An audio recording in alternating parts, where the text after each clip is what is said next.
My spouse sent a message from her folks' place. I'm staying put until you get me a fresh SUV. I shot back, got it. Right after, I scaled back her phone service and axed her memberships.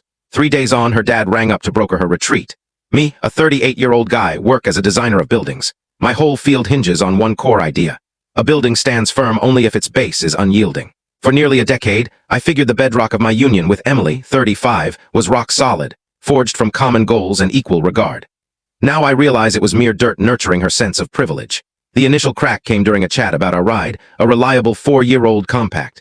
To Emily, it screamed average. Her crew was climbing into luxury crossovers and she sensed the lag. I steadily pointed out that a $70,000 ride clashed head-on with our 5-year strategy, the blueprint we'd sketched jointly to bankroll a parcel for me to craft and erect our lifelong dwelling. Our vision. Her comeback was 7 days of tactical quiet, broken by exaggerated exhales at ads for upscale autos. Over the recent weekend, she headed to see her parents, Richard and Susan. A standard jaunt until the note that hit my screen that Sunday evening. Emily, I'm not returning until you snag me a new SUV. I've deserved it. My folks back me. Don't reach out until you're on the lot. I scanned it repeatedly. The bold nerve, the bargain basement vibe of it. The offhand roping of her family as morale squad. It was a deadline, a raid for control of our bond. Every urge yelled to dial, to vent fury, to insist on clarity. But as a builder of structures, I skipped the wrecking ball for precise dismantling when needed. Fury breeds disorder. A calculated reply forms order. I keyed one lone term and dispatched it. Got it. Then I fired up my computer and started sketching fresh designs. Start with the small indulgences. Our charge card bill was a chart of her routine, one I mostly bankrolled. I hopped online and signed into the trio of sign-up services tied to my details. Her fashion delivery, a fancy food prep service, and an elite vino delivery. Terminated. For the scattered other deliveries charged to my plastic, I knew axing them individually would drag. So I chose a sharper path.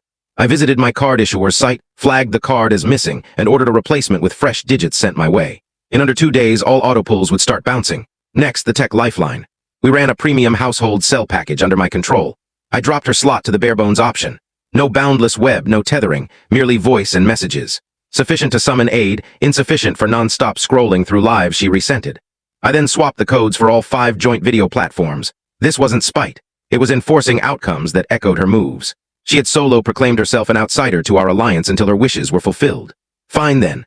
I was just recalibrating the shared assets in that alliance to match her updated role. The home grew hushed. Passing her workspace, I spotted the oversized sketches for our ideal abode fastened to the bulletin. The detailed strokes, the precise annotations, the essence of our imagined tomorrow. A tomorrow she'd swap for a prestige ride. The sorrow hit hard, a tangible press on my ribs. It was mourning the partner I imagined I'd wed, but then I'd reread her note. We can't tell the full story in a short video. If you want to see the full story, click the link in the